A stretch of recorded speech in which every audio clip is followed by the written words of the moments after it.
నమస్తే. పిట్టబూరు పిట్టబూరు పిల్లి తెచ్చిందని ఒక మంచి సామెత ఉంది తెలుగులో. ఇక్కడ పిల్లి పాత్ర పోషిస్తోంది ఖచ్చితంగా ట్రంప్ మాత్రమే.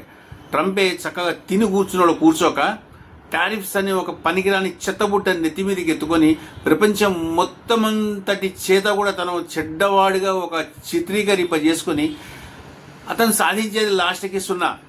ఆ టారిఫ్స్లో మళ్ళీ అతను రిబేట్స్ ఇస్తున్నాడు, టైమ్స్ పోస్ట్పోన్ చేస్తున్నాడు, రకరకాలుగా వాటికి చిల్లులు తాను ఏవైతే ఖచ్చితంగా ఇట్లా తయారు చేసుకున్న ఏదైతే బుట్ట ఉందో దానికి అన్ని రకరకాల చిల్లులు తానే పెట్టుకుంటున్నాడు. అయితే ఇక్కడ పిట్టలు మాత్రము చైనా, భారత్ ఈ రెండింటిని కూడా చక్కగా రెండింటిని దగ్గరికి తీసుకొచ్చే ప్రయత్నం మాత్రము ట్రంప్ చేసిన ఈ పనికిరాని ప్రయత్నం వల్ల జరిగింది. ఈ నెల 31 అంటే ఆగస్టు 31 వచ్చే నెల అంటే సెప్టెంబర్ 1వ తారీఖు 2 రోజులు కూడా మోదీ చైనాని సందర్శించబోతున్నారు. అక్కడ రీజనల్ సమ్మిట్ ఒకటి ఏర్పాటు చేయబడ్డది. ఆ రీజనల్ సమ్మిట్ లోపల పాల్గొనడానికి భారతదేశం తరఫు నుంచి మోదీ అక్కడికి వెళ్తున్నాడు, పుతిన్ వస్తున్నాడు. అంటే ప్రపంచంలో అత్యంత జైంట్ దేశాలైన ఆ దేశాలకు ప్రతినిధులైన 3 వ్యక్తులు అక్కడ కలవబోతున్నారు. ప్రపంచంలో అత్యంత కీలకమైన 3 దేశాలు ఒక దగ్గర కలుస్తున్నాయి అంటే ఒక అతిపెద్ద కార్యక్రమం అది. అంత పెద్ద కార్యక్రమాన్ని కవర్ చేయడానికి ఇప్పటి నుంచి రకరకాల న్యూస్ ఛానల్స్ కానివ్వండి లేదా ఆర్టికల్స్ కానివ్వండి ఇప్పటి నుంచే కవర్ చేయబడుతున్నాయి. 25% ఏదైతే ముందర వేయబడ్డ టారిఫ్ ఉందో దానికి ఎక్స్ట్రా ఇంకొక 25% కలిపి 50% ఇప్పుడు భారత్ మీద ఆయన పన్ను వేయడం జరిగింది. 25% టారిఫ్ ఉన్నప్పుడు వారం రోజులు విండో ఇచ్చాడు అనమాట. వారం రోజులు ఎట్లా విండో ఇచ్చాడో ఇప్పుడు ఒకటేసారి 50% చేసిన తర్వాత 21 రోజులు విండో ఎందుకు ఇచ్చాడో, చైనాకి 90 రోజుల విండో ఎందుకు ఇచ్చాడో ఆ మెంటల్ ట్రంప్కే తెలియాలి. అది ఎందుకు చేస్తున్నాడో ఎట్లా చేస్తున్నాడో అతనికి ఎవరు సలహా ఇస్తున్నారో నిజంగా వాళ్ళందరికీ దండం పెట్టాలి. ఇదంతా ఇట్లా ఉండగా ఇప్పుడు ఈ టారిఫ్స్ అన్నవి అమెరికాకి లాంగ్ రన్లో చాలా పెద్ద దెబ్బ తగ్గుతుంది. కానీ ప్రస్తుతం మాత్రం ఇండియాకి చాలా క్లిష్టమైన పరిస్థితి. ఇండియా ఏదైతే ఈ కొన్ని రోజులు ఈ 2 నెలలు 3 నెలలు ఏదైతే ఉందో ఆ పర్టికులర్ టైంని అది చాలా జాగ్రత్తగా దాటాలి. ఆల్రెడీ ఇప్పటికే మన స్టాక్ మార్కెట్ ఎఫెక్ట్ అయ్యింది. స్టాక్ మార్కెట్లో మనకి నష్టాలు రావడం అనేది మొదలైనవి. ఎట్ ద సేమ్ టైము మన ఎగుమతుల మీద కూడా దెబ్బ పడుతుంది. మనకు వచ్చే FDIs ఏవైతే ఉంటాయి అవి కూడా కొంచెం తగ్గుతాయి. ఈ పరిస్థితిని ఎదుర్కోవాలి అంటే మన దగ్గర టెక్నికల్గా చాలా మంచి టీం ఒకటి తయారు కావాలి. ఆల్రెడీ ఒక టీం అమెరికాతో నెగోషియేట్ చేస్తోంది. గత 3-4 నెలల నుంచి ఎట్లాగైతే నెగోషియేట్ చేసుకుంటూ వస్తారో ఈ 50% పన్ను 25% పన్ను పెరిగిన తర్వాతనే మొదలైంది టాక్స్. 50% అయిన తర్వాత కూడా టాక్స్ ఇంకా వేగవంతం చేశారు. ఆల్రెడీ టాక్స్ చేస్తున్నారు. ఎంత టాక్స్ నడిపించి ఎంత దాన్ని సయోధ్యకి తీసుకొచ్చినా కానివ్వండి మహా తగ్గితే ఒక 30% అంటే 50 నుంచి 30% తగ్గుతాడు. 20% మాత్రం తప్పకుండా ఉండే ఛాన్సెస్ ఉన్నాయి. నేను దాన్ని 20 అవుతుందా 15 అవుతుందా 25 ఎలాగే ఉంచుతాడా, మొదటి దౌరాలో ఎట్లయితే ప్రకటించాడో ఆ రకంగానే ఉంచుతాడా, నేను దాని గురించి ఏమాత్రం వ్యాఖ్య చేయట్లేదు.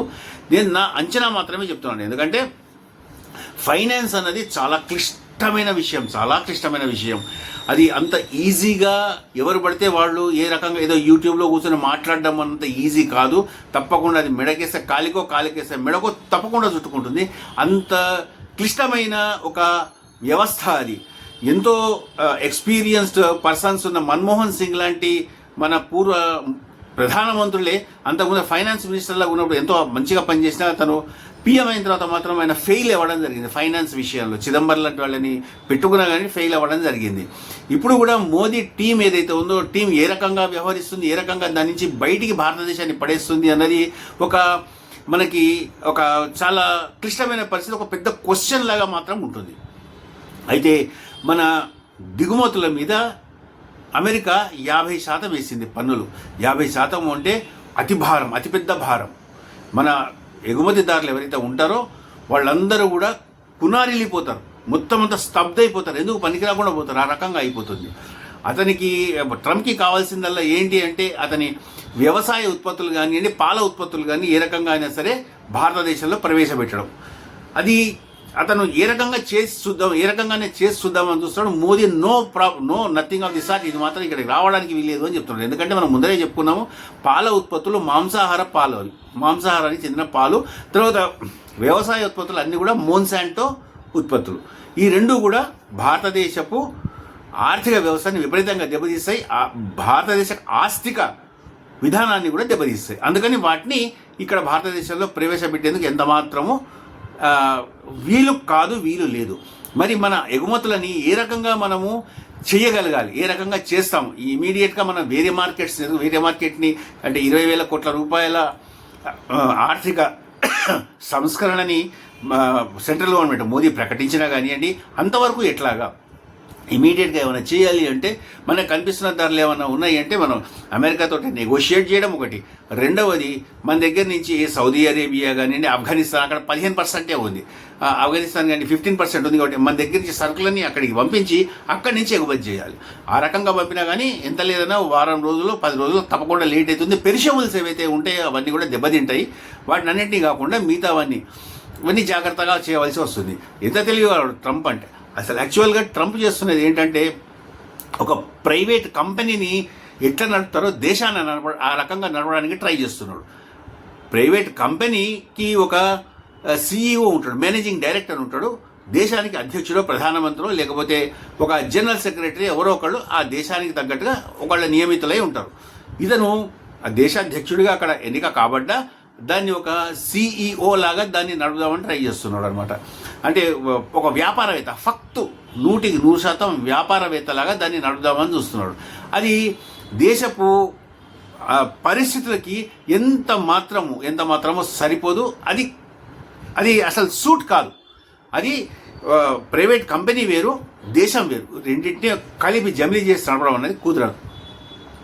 అది చివరికి ఏమవుతుంది, ఎటు పోతుంది అనేది మనం వేచి చూడాల్సిందే.